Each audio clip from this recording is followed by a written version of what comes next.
you have to be really open-handed with it. Whatever the Lord sends or provides, you recognize that it's from the Lord, and you're just really, now your responsibility is to steward what the Lord allows to pass through your hands. It's not yours. Welcome to this week's episode of the His Hill Podcast. My name is Kelly Doherty, and I'm your host.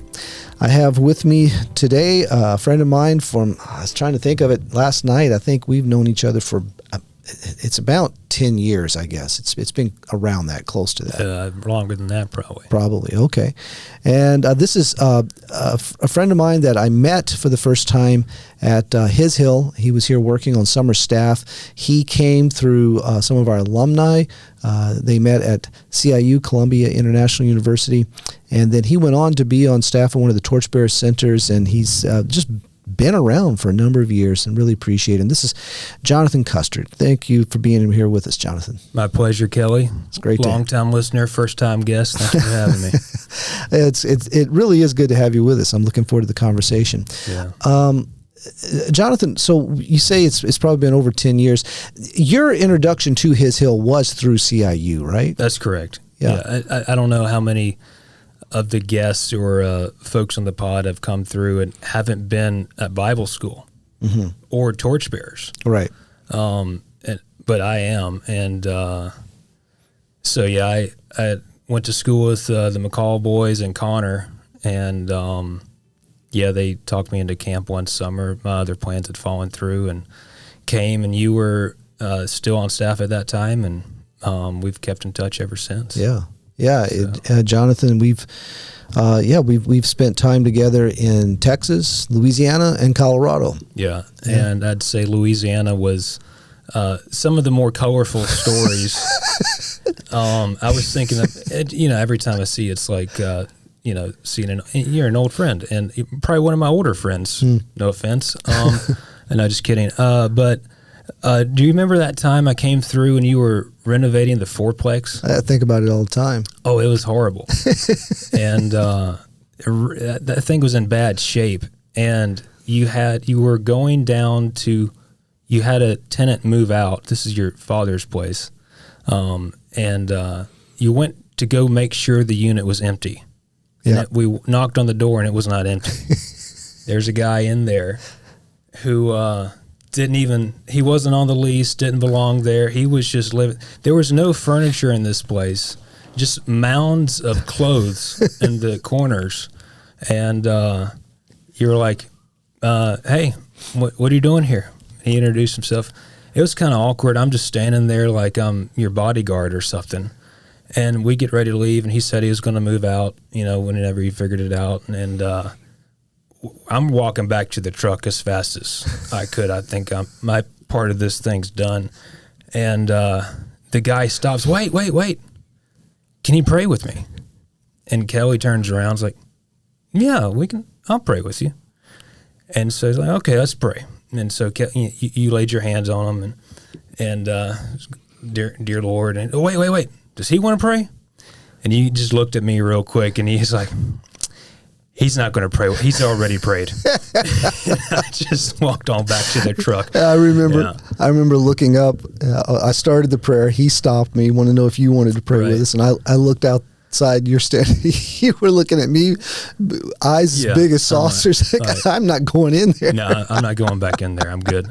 I've already prayed. So, yeah, we've got some memories for sure. Yeah, that was funny. I've told that story many times. Yeah. Jonathan, you grew up in North Carolina. I did. That's actually, the more we've gotten to know each other, we have kind of a similar growing up. Yeah, we do. The Bible culture in the South is kind of similar in different regions, and so I grew up in North Carolina, and you have some of the same experiences you do growing up in the South. I think probably the biggest thing that has changed for me to you is that I lost my accent. Well, yeah. Sometimes people can tell I'm probably from someplace like North Carolina. Yeah. People used to be able to tell where I was from, and nobody can believe that I used to have a really slow, thick. I can't even imagine that. But it's probably from that Canadian you hang out with. That had a lot to do with it. I became a music major and with the voice lessons and singing in the choirs with all the diction and all this stuff, and then living in Canada for a while, I actually lost it. Yeah. If you don't hear it, like when I go to Colorado, it'll dry out, and but I've been back home for a while, so it's we found thick. We found an old cassette tape that it was a recording of me speaking as a child. Really? And Arlene lost it. Could not believe that this was me. But my mother was interviewing me, and she says, "Well, Callie, what are you going to do?" And I said, "I'm going to sing." And she says, "What are you going to sing?" And I said, "I'm going to sing a song." And I couldn't believe it. And then I sound just like my relatives. Oh, yeah. Yeah, it was, but I've lost it. Now if I do it, it's all. I wouldn't have ever guessed. Yeah. It's all fake if I do it now. Right. But anyway, tell us, tell us about growing up there in North Carolina. Tell us a little bit about your family, how you came to know Jesus. What was life like growing up? Born into a Christian home. And now looking back, I would say I didn't know it at the time. It was more confusing growing up through the grades and stuff. How come we didn't do a lot of the other things that the very good church people did? I would say, looking back, probably born to two of the most authentic followers of Christ in that town, maybe. Wow. That were just obedient to the Lord and seeking Him daily. And like I said, a lot of things didn't make sense then, but I'm very grateful for Mom and Dad and their relationship with the Lord and their obedience to Him, and just the blessing that's been in my own life. So, born. It was raining. I'm just kidding. I don't remember. I always say that. And I was on the bottle when I was younger. Okay. And he was drinking all the time, and then, I finally grew some teeth and got off the bottle. Got to add that to the testimony, give it some color. But so homeschooled up through third grade. Mom's a teacher and went back to school, and so did I. Two different schools. She was in the public school. They put me through the Christian school in town. And I don't. Some of the listeners would know, like, what a Southern Baptist type school that's KJV only, pretty legalistic, because there's some really bad things out there in the world, and I guess sometimes out of fear we just put a bunch of rules on folks, and like, this will keep you straight. And man, looking back on my graduating class and folks I went to school with, I mean, we were in the Bible classes, we were in chapels. I mean, they got saved more than I did. I mean, we'd have these Baptist preachers come through chapel, and, everybody's getting saved every week. They're going down front, and I'm like, oh, wow. I think I've already did it.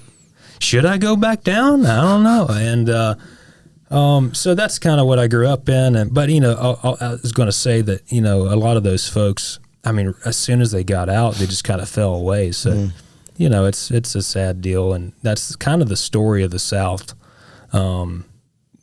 You think you're born a Christian, and there's no real change in your heart and your life, and you don't know God, and then so you figure, well, what do I need this for?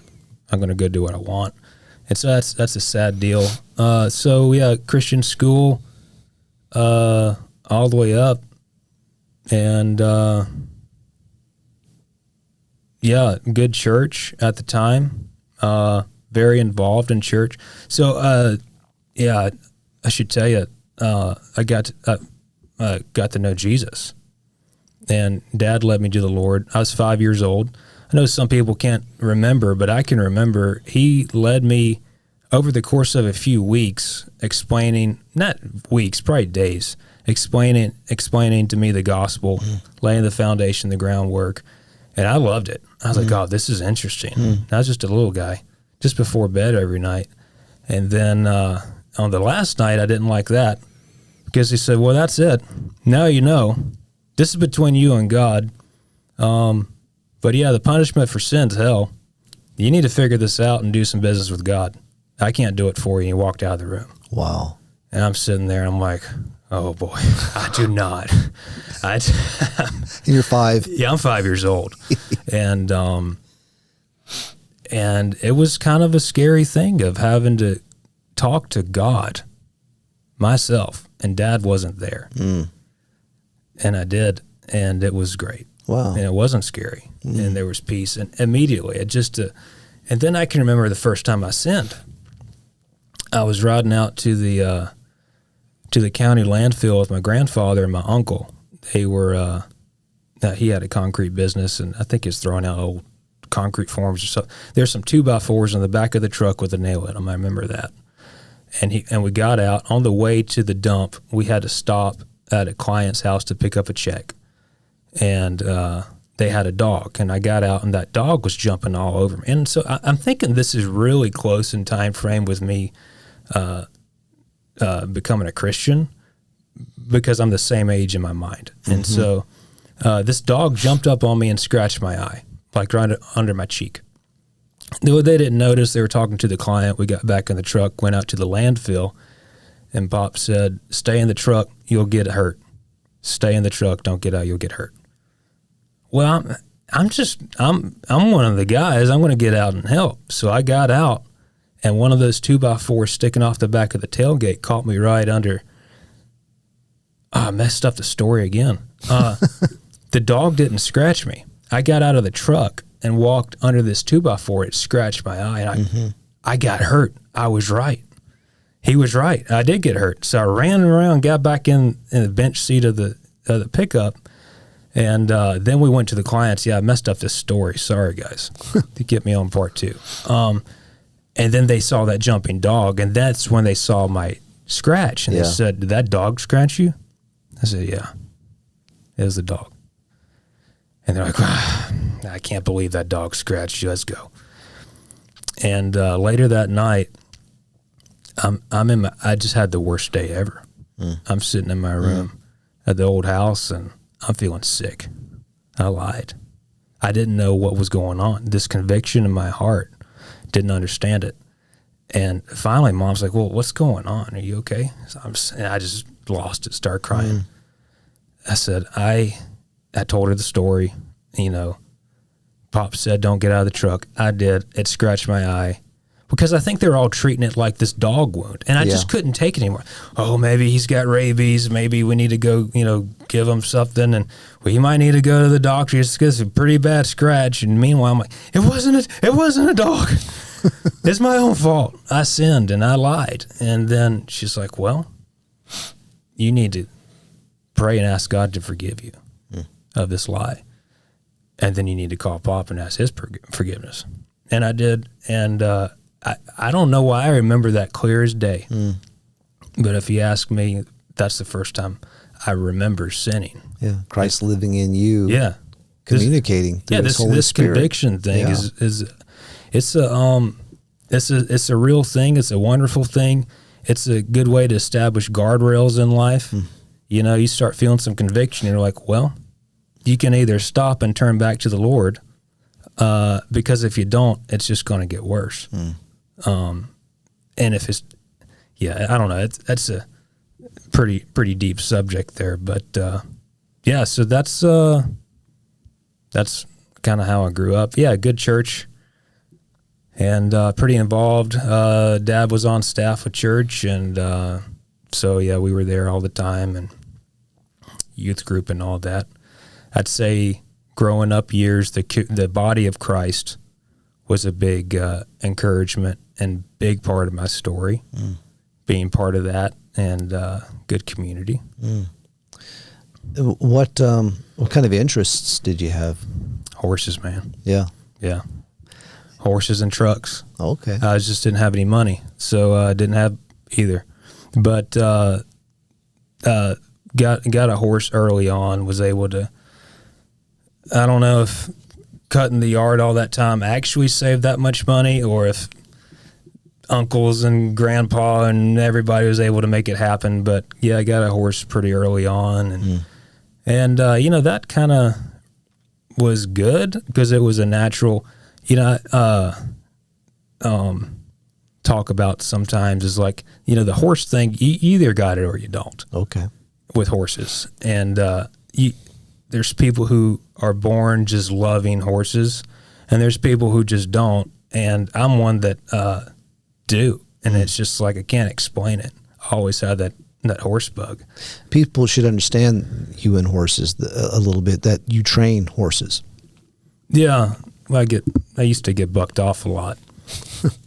But yeah, and that's part of the story there, and with Torchbearers and Timberline. Okay. His horses, and even his hill, working at the barn and stuff like that. So, but yeah, through high school, it kind of became, you don't know what to call it at the time, but it's an identity. You gotta be something. And if it's usually sports if you live in the South, or it's deer hunting if you live where I lived. And I'm like, and where we lived, deer hunting is just sitting out in the tree being freezing cold and sitting in front of a pile of corn waiting to shoot a deer. And I'm like, this isn't even fun. And so I just, the horses thing was kind of my thing. And so there's not a lot of cowboys from where I'm from. And but I kind of latched onto that identity, maybe to my own detriment. But yeah, that was a big part of high school, was kind of buying and selling horses and flipping horses, and like buying them, training them a bit, and then selling them for a little bit of money. So that's during high school. What took you to CIU? That's interesting, because you were horses was a big thing, right? Buying, selling horses. Bad decisions and pride. Yeah, so basically, I'm great family, good church, good kid. And it's all good until you don't surrender to the Lord. You have to surrender. If you don't surrender, you end up not being a good kid, not being a good guy. And I thought I was doing good. I thought if I just had $10,000, my life I'd be great. I could probably buy a pickup. I could get another horse. Everything would be fine. Well, I never got $10,000. And so I got a job. And so how did I get to CIU? Sorry, I lost my train of thought. Yeah, so I was working a lot and going to community college. And at the time, see, where I come from, the expectations and the questions everybody puts on you is, it's not what are you going to do with your life, or, what's God asking you to do. It's, where are you going to college, son? Okay. And you better have an answer. Yeah. That sounds really impressive. Otherwise, they're going to look at you like, well, you're pathetic. Yeah. And so, I knew they wanted me to say I was going to college. And if you don't know, and if you're not, rich, you just say you're going to transfer into the local college. And so that's kind of was my plan. And then I had this really cool plan, was like, what would really impress people? I could go into the Marine Corps, but not the regular Marine Corps, like being officer's candidate school, get the white pants, and everybody, that would be really impressive. And so to go to officer's candidate school in the Marine Corps, you have to, one way to do it is to have a 4-year degree. So I was like, okay, I could just go to community college, transfer into the cheap state school, get the degree, go to the Marine Corps. That shuts everybody up. By that time, I'll know what I'm going to do, and everything will be fine. Well, so I had this job, and landscaping job. So I'd say my interest, horses and equipment. So running equipment, tractors, excavators, all that stuff from a young age. And so I go have this job, and it's helping me pay for community college. And but eventually the job, I'd be there at 6, work till noon, go to this literature class, and I'd fall straight asleep because I'm just exhausted. And so, well, apparently you can't sleep through literature class and do very well, and you have to have a C to transfer these credits. And so I'm getting D's and F's. And I'm like, well, who cares? I'll just take it again. Well, they don't let you take it but so many times. And so I didn't really know what I was doing. And so I went to apply for the state school because I did my 2 year. I did my time. I did my community college thing with the smokers and the drinkers and all that. I mean, that's a pretty crazy place. If you're used to Christian Baptist school, you go down to the local community college, you're going to see some stuff. And so anyway, I'm like, I'm out of here. I don't need to keep coming back to this place. Went and applied at the state school, and they're like, well, you can't even apply. Well, why not? You're on academic probation. How can you put me on academic probation? I don't even go to school here. You're like, well, you need to do something. We're not going to even consider you because your grades are too bad. And I was like, well, that's dumb because the whole reason I'm doing this is I don't even want to be there. And I didn't want that job, but it's like I just felt stuck. I'm working for this. This isn't working. And so I'm at a wall. I'm at a turning point. And Mom and Dad were like, well, have you ever thought about CIU? I'm like, I can't even do the dumb kid school. Why would I think about that? And they're like, well, you should at least call down there. I'm like, Mom, they're not going to take me. I'm on academic probation. You know, I got to keep working. It's like, oh, you should just call them. Call CIU. What's the GPA you got to have to transfer in? And they tell me, and I'm like, huh, really?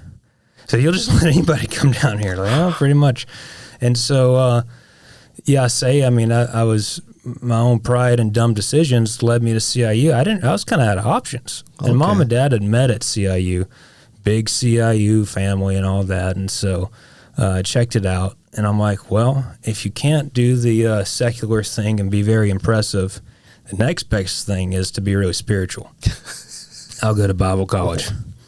So I did. I sent them all the stuff and showed up there, transferred in right about the time Ryan McCall, Connor Patterson, these hallmarks of my life showed up in Columbia too, and the rest is history. Wow. What was your time like there? I don't really like college, and I didn't like Columbia, but it was. When you say Columbia, you're talking about the town now. Yes. But yeah, so it is what it is. I don't know. I got an education. It's good to get a college education.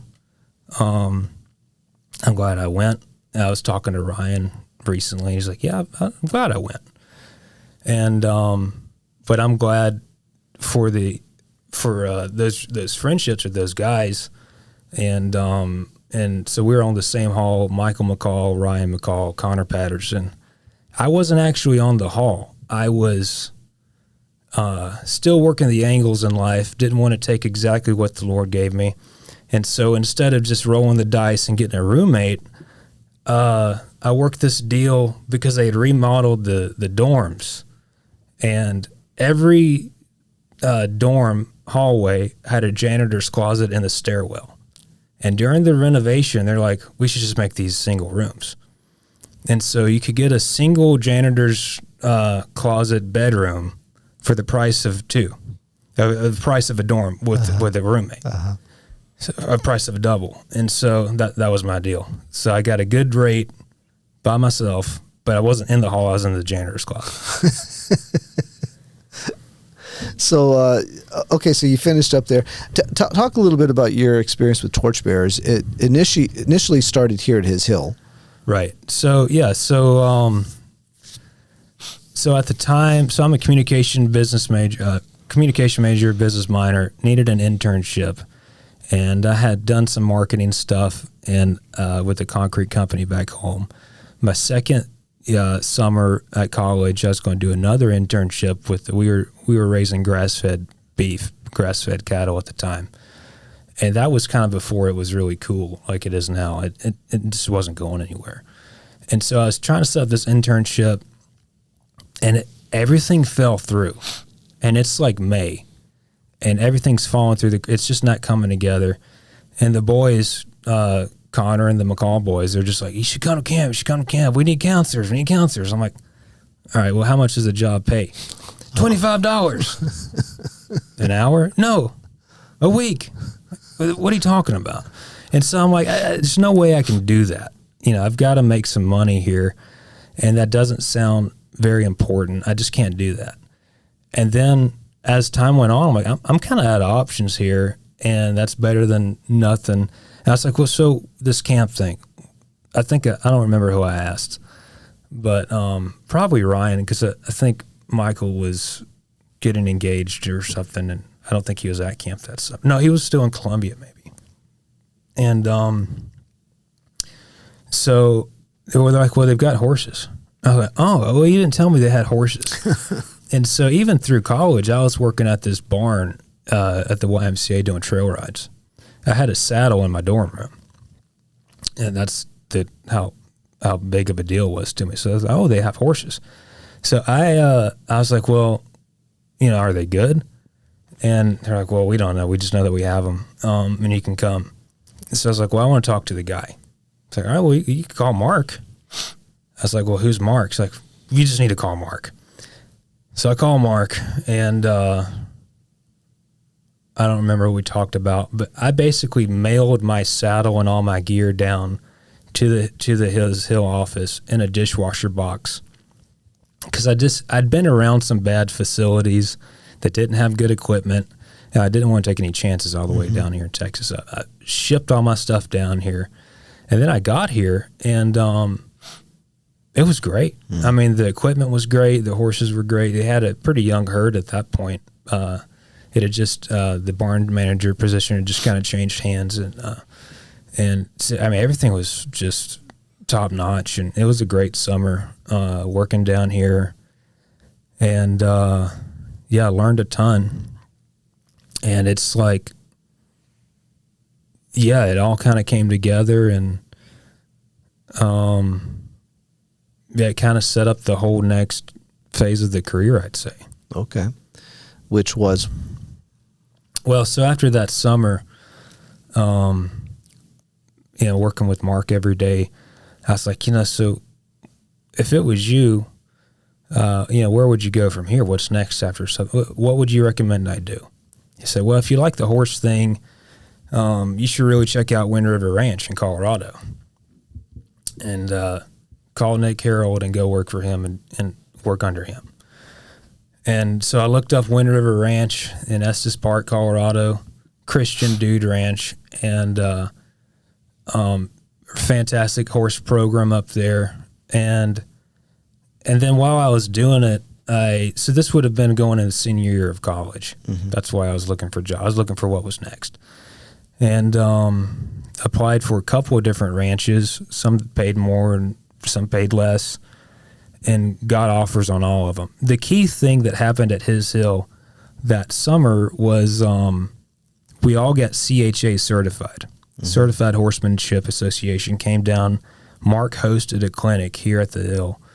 And I made great, honestly, lifelong connections there. I still keep in touch with the director of Parsons Mounted Cavalry unit at Texas A&M came, and we became friends. I mean, I'm just some kid from North Carolina, and all of a sudden I'm riding horses with these really important people in the industry, and so that really opened a lot of doors for me after college. And so, yeah, I was headed towards Wind River Ranch in Colorado. Okay, and so you were there for a while, and eventually you ended up at Timberline, which is another Torchbearers center. Right, and so, I'm just letting you ask me questions so I can catch my breath here. So Wind River was the result of saying yes to Jesus for the first time. Okay. Wow. In terms of obedience.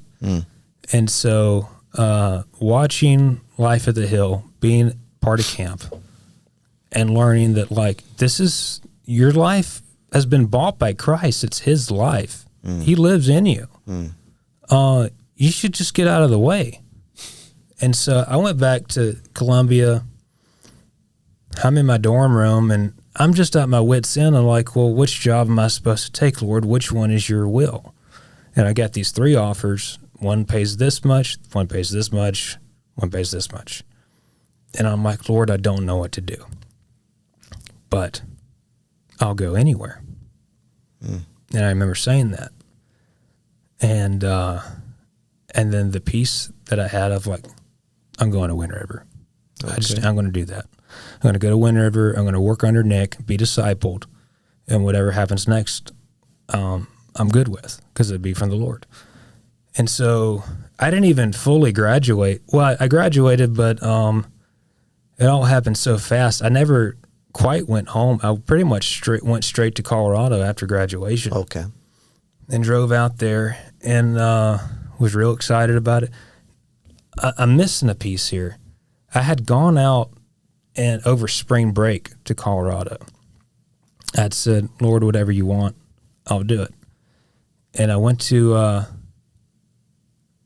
Wind River over spring break, and it had snowed. And they picked me up. You know, I gotten up at 3 o'clock in the morning, flew out to Denver. They picked me up, took me up there. And then all their staff was gone, and they just dropped me off at the bunkhouse and then left. And now I'm stuck in Colorado in this dark bunkhouse. No one's there. I don't have any food. I don't have any cell phone signal. And I feel just abandoned by the Lord. Like, what did I just do? And I'm getting kind of anxious about it. And the next morning, a van comes in the driveway. It's Mark Griggs from his hill. Really? With a van load of kids from the hill on a missions trip to Wind River, unbeknownst to me. Wow. The same week. And they just took me in and fed me and took me. I just went everywhere with them. I don't know if Mark even remembers that story. And by the way, you know, Mark's not the kind of guy that's going to tell you he's coming. Like, you're not going to keep in touch with Mark long distance indefinitely. Like, you can call him, he'll answer the phone, but, you know, he's a very present where he is kind of guy. And so for the Lord to send Mark that trip that next day after I had said, yes, whatever you have, Lord, and then felt completely abandoned, I felt really seen by the Lord. I'm like, of all people, Wow. having Mark. And and he drove all night with those students, you know, because he gets stuff done. He's like, we're going to Colorado. We'll be there in 17 hours exactly. And he drove all night. They showed up at Wind River. And I'm like, this is unbelievable. Of all people, I just felt really seen by the Lord. Like the confirmation, like, okay, the Lord's in this. I can trust him. So yeah, later that summer, I move out after graduation, and they had a big flood and a mudslide on that property, and I didn't really fully understand or see that when it was covered in snow. And so when I got there, I was like, oh, this isn't safe. I don't know if we should be doing this. And so I was really conflicted, but just didn't have any peace about being there. And I called Dad and some mentors and stuff, like, you know, Jonathan, sometimes the Lord calls you to say no. And he may have brought you all the way out there just to say no. And that's, you just have to be obedient to the Lord. We can't tell you what to do.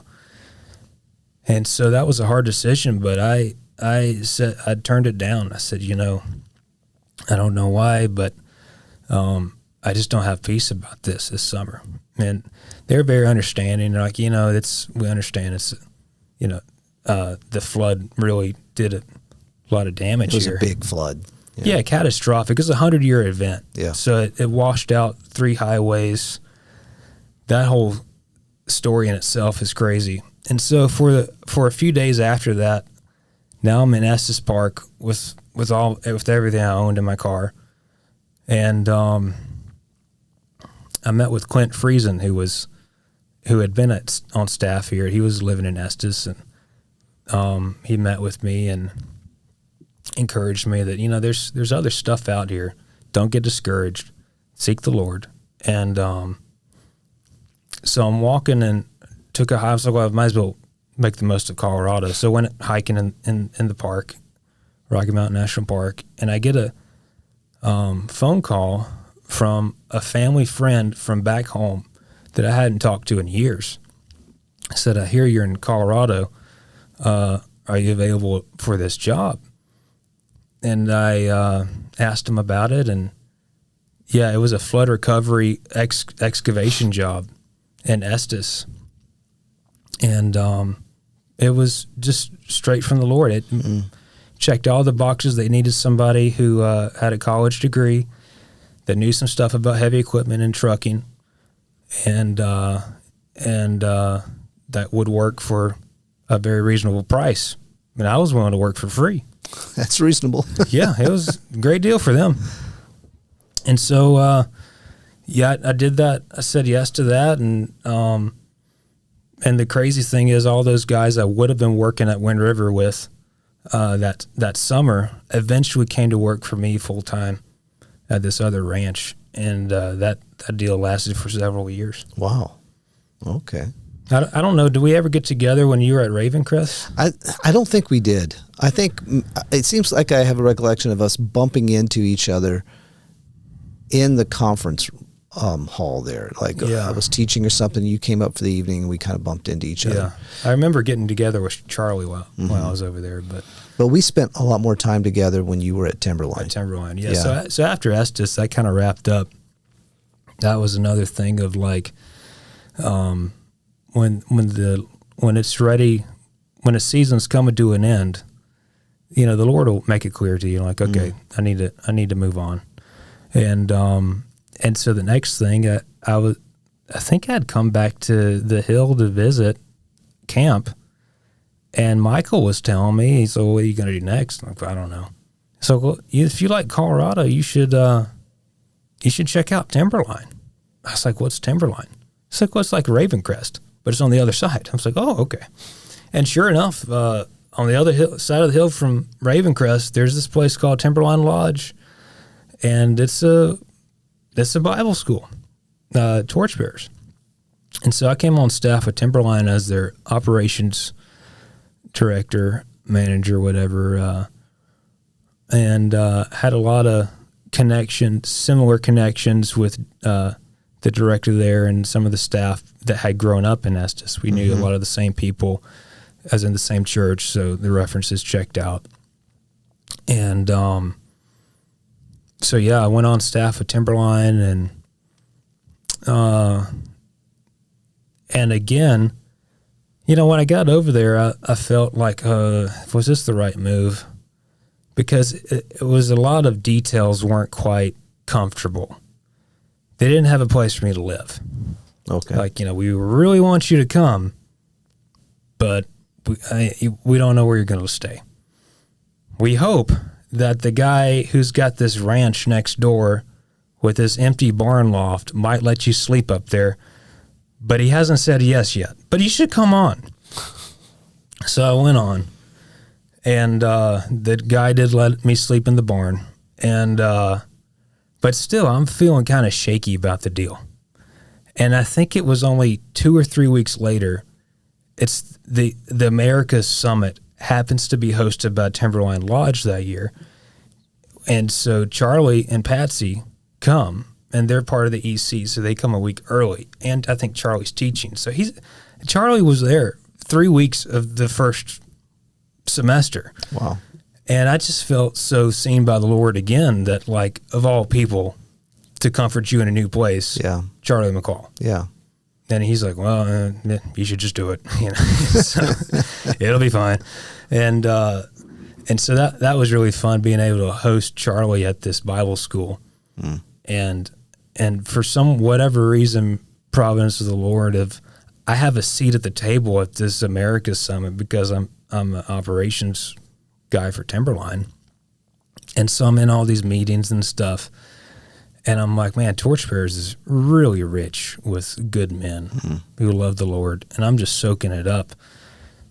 And I'm also kind of wanting to show off my new place. I'm like, Timberline Lodge is just as good as His Hill, just as good as Cape and Ray Harbor and everything else, and so I'm really like pulling out all the stops. Timberline's right next to Young Life in the valley there in Fraser. And Young Life got new plates and silverware and glasses. I'm like, this is perfect. We're going to go get all Young Life's plates so that all of ours match just in time for Charlie to come. And Charlie Fordham and all those guys from the harbor. And so, I was really trying to make it nice. And I wanted to make sure we gave the guys a good time, good experience coming and going through town in this snowstorm. And so I was like, we were going to dinner, and I said, I'm going to drive one of the vans. I don't trust these other volunteers. I'm going to drive. Well, I'm not from snow country, Kelly. These are 15-passenger vans, two-wheel drive in the back. And my van's got like Eric Snyder from Ravencrest, Tom Marcus, Charlie and Patsy. And it's a pretty well-stocked van. And I'm driving. And I pull out, and I'm just spinning the tires. The Timberline Hill is just ridiculously steep for as much ice and snow as stays on it year-round. And I'm spinning tires, cannot get the thing to go. And Charlie's like, well, sometimes they back up a little bit more. So I back up. It's not going. So I back up some more. And then I go way back too far. And Charlie's like, oh, Jonathan, I don't think you should have gone back that far. I was like, it'll be fine. And I was like, I just cannot get it. Cannot get that van up the hill. Meanwhile, Pete Ammon and Dan, everybody's just gone. They've already left. I go get my pickup, put it in four-wheel drive, get a strap, and have to pull that van all the way to the top of the hill. Oh, wow. At which point, Eric Snyder's driving the van as I'm pulling up. They just go on. And so this whole planned thing where I'm going to be in the important van with Charlie and all these guys, I had to drive to town by myself because I couldn't get out of the snow ditch. But, it was Timberline was a really growing point, I would say. It was with the snow and the cold, and I was living in this barn, and which was pretty challenging. Did you ever see it? Yeah, I saw after you had you'd gone to town and bought some supplies and put two walls up so you could have a room. Yeah. It was so you could turn the heat on. Yeah, it was really bad. It was really cold in there, and but the way it worked out in the end was they eventually bought that property. Yeah, and I had transitioned off as staff, and by the time this had happened, and the property had a horse ranch, and so they called me back, said, Jonathan, would you come back and just manage the horse part of it? I said, sure. And so that started like kind of a new day at Timberline. That rearranging of things and so now they've remodeled that whole barn. There's 2 or 3 staff families that live there. It's very, very nice. And so it's been cool to be part of that place. Mm-hmm. Yeah, you came back and you worked with the horses, and I saw you do a presentation one time from one of the horses. Oh yeah. To teach lessons, spiritual lessons by using a horse as a visual aid. Yeah, there's a lot of connections, object lessons you can make with the relationship we have with Christ with a horse. A horse's instinct being fight or flight, and looking really in every horse in any given scenario is looking for a competent leader to make sure it's going to be safe. And so that you can really pull a lot of that out of like, once you just surrender to the Lord, you're safe. You can kind of relax and just follow him. Same thing. There's some similarities there with the horse. Yeah, Arlene and I were there and for a conference, and you gave that presentation. It was really well done. So now you're back in North Carolina. Yes, I kind of had enough of the snow, but the main thing was that the whole horse deal with Timberline was a seasonal thing. It was a transitional thing, and the guys there were like, we're not sure how this fits with our ministry, but the Lord has it here. So just steward it until we figured out what to do next. And so we eventually scaled that down to basically end it, to close out that season. And so there's no longer horses there. The properties there is beautiful. And they've got a thriving Bible school and summer program. Mm-hmm. And then, so the question was, well, now I've got to have a job. And so I bought a dump truck. Didn't know how to drive it. So I went down to bought this dump truck and negotiated this deal. I was like, well, I'm going to need you to deliver it for me. He's like, well, I don't think I can deliver it. It's like, well, if you want me to buy it, you're going to have to deliver it, because I'm thinking in my head, I don't even have a CDL. Yeah. This guy has to do it. So, so the law, the CDL laws in the States are about to change, where you couldn't just go take the test anymore. I don't know. Have you run into problems with that with camp here? Oh, it's to get your CDL is a lot more involved than it used to be. Yeah. Yeah. That's why I don't let mine expire. Oh yeah. If you have it, keep it. Yeah. Yeah. So that law was just going to take effect within a couple months. So I studied quick and flew in. I'd never driven a tractor trailer before. Flew into this third-party tester and paid him for a couple hours of lessons, and then took the test. And it was not pretty, but I got the CDL. And started this trucking company and excavation business with my dad, and that's kept me pretty busy the past few years. Wow. And so you kind of got started out in Colorado with this, right? Yeah, it did. And so I was headed out of town, leaving Timberline, and I had this legendary 7.3 liter Ford Power Stroke diesel. The only problem was it broke. And I didn't even it needed a fuel filter. It broke at the gas station. Oh, wow. And I was supposed to leave the next day. And somebody brought me a filter, and then I didn't have the wrench big enough to be able to get it on. So I called my friend from church, and he's an elder at the church, and he brought me the wrench. And then the next day I was taking his wrench back to him. So, where do you want me to, you at the house? He's like, no, I'm at the coffee shop with our pastor. Why don't you just bring it by there? And so I brought it by, and I got there before my friend did, and I'm there with my pastor, and he's, well, what are you doing now? I was like, well, I'm leaving the valley tomorrow. It's like, what? Why are you leaving the valley tomorrow? It's like, well, yeah, I just am.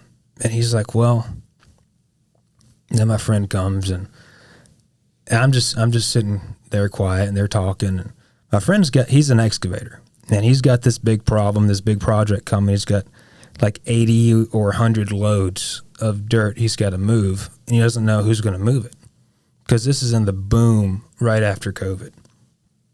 And so there's not enough trucks for the construction. And so, I'm doing some math. I'm like, 80 loads. I'm like, well, how much does a load pay? And he tells me. And I do the math, and I'm like, that's a lot of money.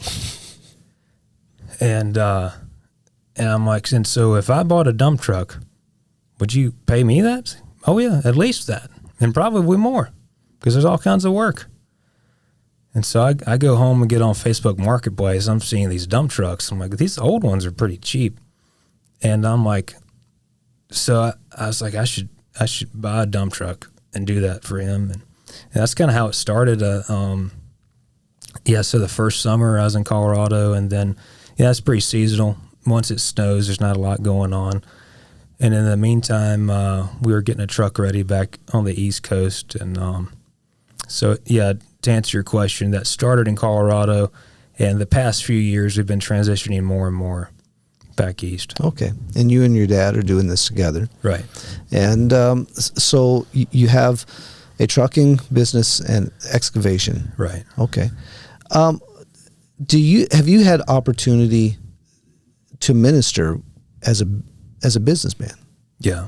Because the reason I asked that, and I, because our family we have our own business now, and I've had relatives and close friends in business as well, and over the years I've watched as people. It's been more than just an income, more than a way to make a living, but it has literally been their ministry, just as much as the pastor's ministry is to shepherd the flock. That this is the life of Christ, not just for when you're reading your Bible, not just for when you're sitting in the four walls of the church building, not just when you're on the mission trip, but with every breath. And so I'm just curious, how have you seen this play out as a businessman? Yeah, I'd say my walk with Christ has really become more alive, more desperate, more integral being in business. And I say that it was very hard. So I came off of this Colorado season doing pretty well, and then just some things broke that were very expensive. Some overhead increased, very expensive, and pretty soon I found out the difference between gross revenue and profit. Okay. And if you don't have any margin there, you'll go to zero pretty quick. Okay. And so that first winter back was very hard. I didn't think I was going to make it. And and with trucking, it's heavy industry, and it's not like you're mowing grass. Just go knock on another door. It's pretty dangerous stuff. It's highly regulated, and the government, it's like they don't want you to contribute to their economy. It's unbelievably difficult, and so I'm incredibly stressed out.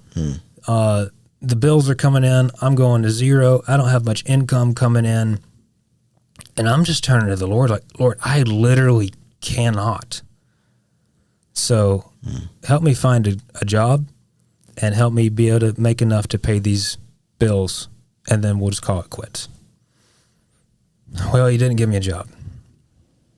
He helped me pray better and say, Lord, I have this truck and I need some money and I'm willing to go to work. If you have anything for me today, I'll do it.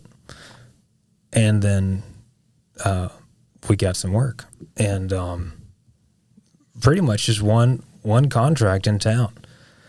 It's the same people, and for a couple of years we've been hauling for it. And so that was a real journey with the Lord of like, when you don't have anything but the Lord, you get to know him pretty well. There's not as many distractions. And with business, you have to be really open-handed with it. Whatever the Lord sends or provides, you recognize that it's from the Lord, and you're just really, now your responsibility is to steward what the Lord allows to pass through your hands. It's not yours. So you can't really close your hands on it and say, okay, now I've got this and I'm going to do this. That's kind of a dangerous thing. And I try to be pretty open-handed with it and pray over it. And it's like, okay, Lord, this is all of this belongs to you. How do you want me to use it? What do you want me to do with it? And then, with the trucks, it takes us to crazy places. I mean, the type of people we deal with, you'll get loaded and run out or whatever and go somewhere else. And you just have to, it's about the people, not the business. For us it is. And so it's like every time we get out or we get to some place, there's always someone at the receiving end, a scale house, somebody working on a yard, an equipment operator. And you really just get to, I think a lot of those people are used to being ignored or unseen. And we've really had good opportunities to share the hope of Christ with the people we deal with. Yeah, I appreciate that, 'cause it reminds me of things the Lord has shown us. You hear people say that.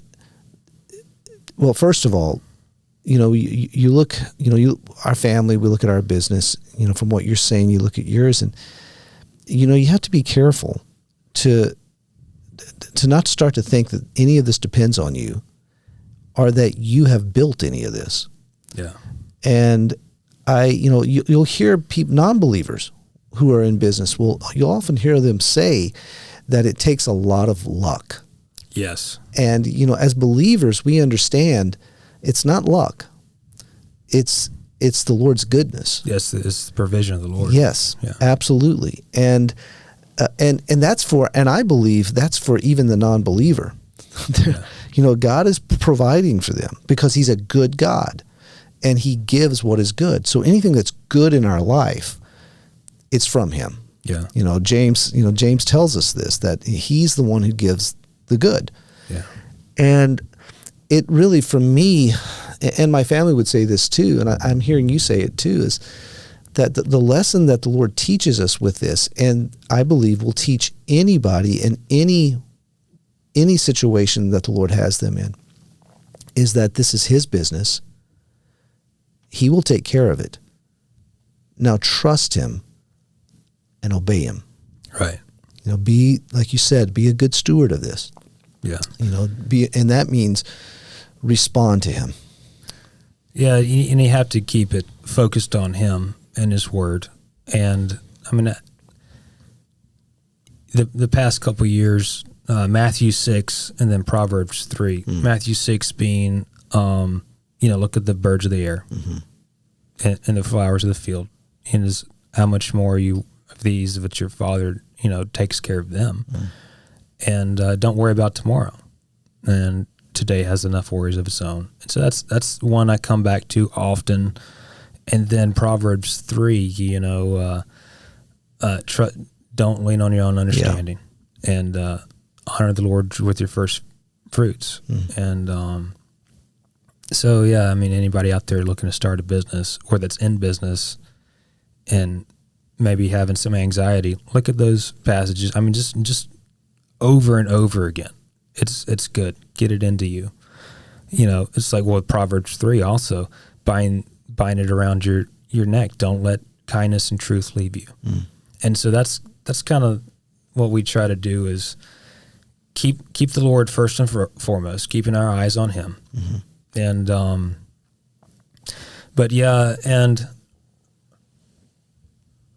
it's like the Lord is going to provide, and you can either be a part of the program or not.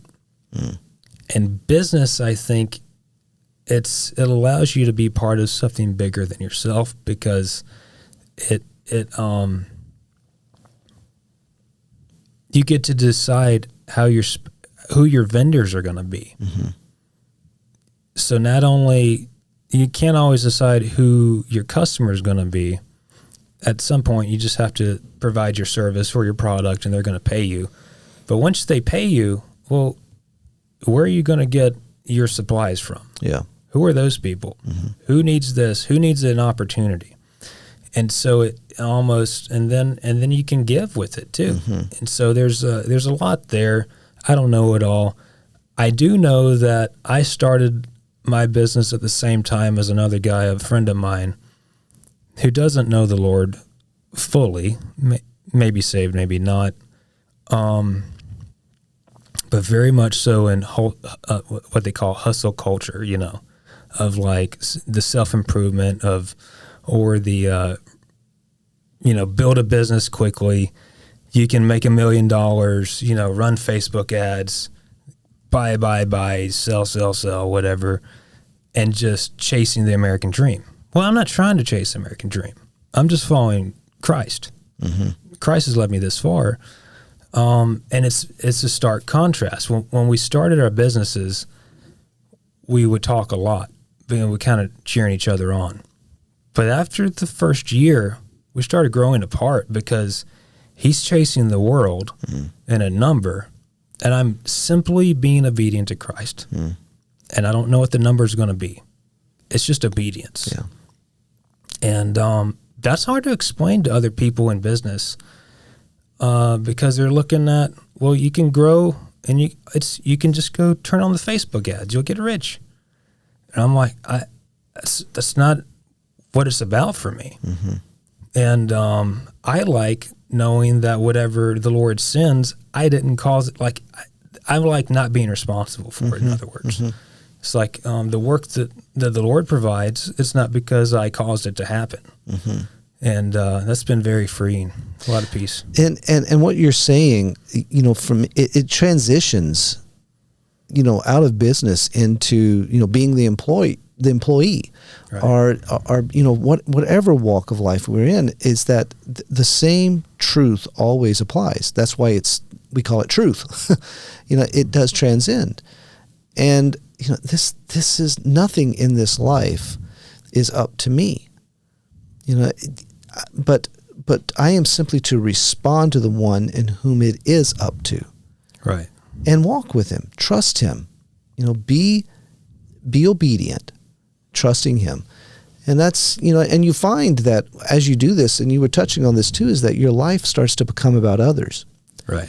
And that was something I remember my brother just teaching me by example. I would go home when I was on full-time staff here. I'd go home as a family. We would go back to visit, and I'd spend some time with my brother, and he has a business, and I just started to observe that he has just as much a ministry here with his business as I do teaching at his hill. And I would just ride in the car with him, and we would go to houses, had nothing to do with his business, and knock on a door. And this lady shows up at the door whose husband is serving in the military on the other side of the world right now. And he says things like, I understand that your vehicle's in need of repair. And she'd say, yeah. And then he'd just say, well, we're going to take care of it. Wow. And, and you go, he's not explaining who we is. Right. But they is figured him. out. Yeah. And, that he understood that this is all the Lord's business. This is the Lord's income. This is the Lord's ministry. I'm simply the steward. Yeah. And, and I think that was such an example to me, and something that, the Lord has worked in our heart as a family as well. But then to see that this is how I should be with my neighbor, just my next door neighbor. This is how I should be with the cashier at the grocery store. Right. That this is, and it's just amazing how the Lord will teach us these things. Yeah, it gives you a new perspective. The other thing back to the Proverbs 3, and I still pray this often, weekly, is, Lord, give us favor. Mm-hmm. I can't control. I mean, it's kind of a pretty dark world out there, and in a heavy industry, there's some dark gatekeepers, I would say, that we do business with, and that don't know the Lord, and they're in kind of a spirit of darkness, and you can't reason with them. You just can't. And it's like they can smell Jesus on me when I deal with it, and they hate it. Mm-hmm. And so what do you do? I just pray, Lord, give me favor on these yards and with the people that make these decisions, because I don't want to ask. I don't want to manipulate the situation. If you give us favor and open the door before we get there, we'll walk through it, but I don't want to try to manipulate it. And so that's one thing I would encourage people to do. The other thing that's helped me, because, Kelly, a lot of this sounds good.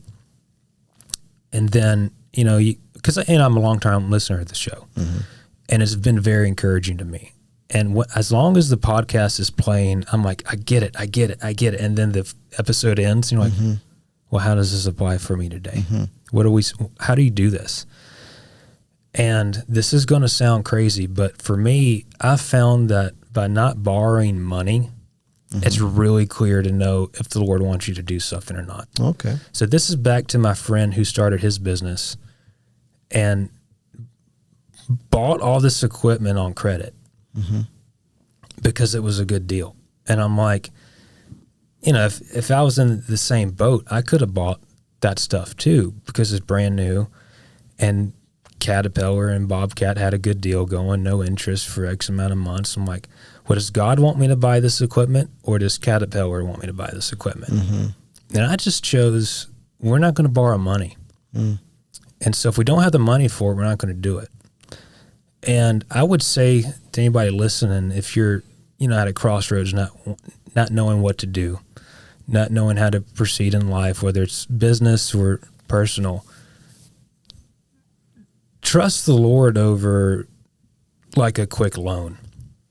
Because it just seems to me he will provide at the speed that you trust him. And so we haven't borrowed money, and that limits what we can do. And I'm also saying this so I can play it back in here, because you come up to these impossible circumstances and you're like, I thought it was going to work. Maybe if I bought that and I borrowed the money to do it, then this would be the solution. And I just don't think that's what the Lord has. He's the solution. It's not the bank. It's not the credit card. So you have to live below your means and trust the Lord for the rest. And if you don't have the money for it, you can know that the Lord doesn't want you to do it. And so that's been a challenge for me in business, is that you see all the opportunities and you think, well, I could just go get a loan and go pursue those opportunities. But is that what it's about, pursuing opportunities, or just simply being obedient to Christ? Yeah. I think it's being obedient to Christ. Well, I appreciate that. Yeah, it reminds me, our business was the same thing. We didn't go into debt with it, and that meant there was a few years where it was tight. Yeah. But never without. The Lord always provided what we needed. And now the company's is gotten it's gotten bigger, and my son-in-law is our CEO, and he got a phone call from England. Wow. And they were offering some kind of service to us, and they wanted to understand our business better, and so they asked some questions, and in the course of the conversation, it came out that we have no debt.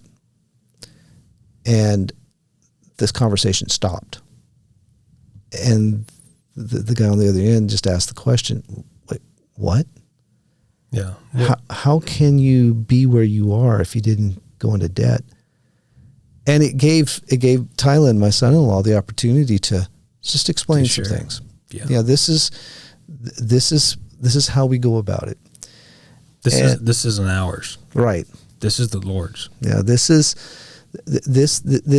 and it's not all, and he was clear to say it's not all smooth sailing. It's not this easy thing. And a lot of uncertainty when you don't know what the future holds. Right. And you don't borrow to ensure your future. It's like the Matthew 6 passage. Don't worry about tomorrow. But you just worry about today. But the one who does know the future. Yes, sir. Yeah, and that's what I think one of the things the Lord has really been clarifying in my heart, in my walk with him, is that, okay, the theology is Christ is my life. The reality is Christ is my life. And I've got to understand that it's Christ being my life doesn't stop with the theology. Right. But it goes hand in hand with the reality. I trust him by faith, and I move. Right. That's Christ's life. His life is not passive, it's active. He's there for you every morning. You wake up, you don't know what you're going to do that day. You might not feel better about it, but he's with you. Yeah. And he's not gonna ooze into you and grab your hands and make a move the right way. No, it's nothing mushy about it. No, it's very practical. The work is there before you. Right. You open the door to the truck and you get in. Yeah. You start it up. Trusting him, not you. Yes. And this is his life. This is his business. And that, I think that transcends to whatever the listener, whoever the listeners are, what they're active in today. This is the life of Christ, trusting him in what he and his sovereignty has laid before you. That's right. And move in it. You just say yes to the Lord, and He'll confirm it. Yeah. You just take that step. He just wants you to get your feet moving, and who knows, He might even send Charlie or Kelly to see you a few weeks once you get to your new place to say it's okay. You can do this, and that's how it was for me. The Lord's been very gracious and kind. I don't know if I'll be in business this year or not, because it's His business. Right. And as soon as He has something else to do, we'll go do that, and won't look back, because that's the rhythm I've found.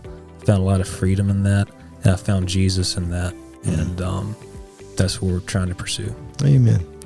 Well, Jonathan, thanks for the time. I appreciate it. My pleasure, Kelly. Thanks for having me. Thank you for tuning in to the His Hill podcast. You've been listening to our host, Kelly Doherty, along with Jonathan Kuster.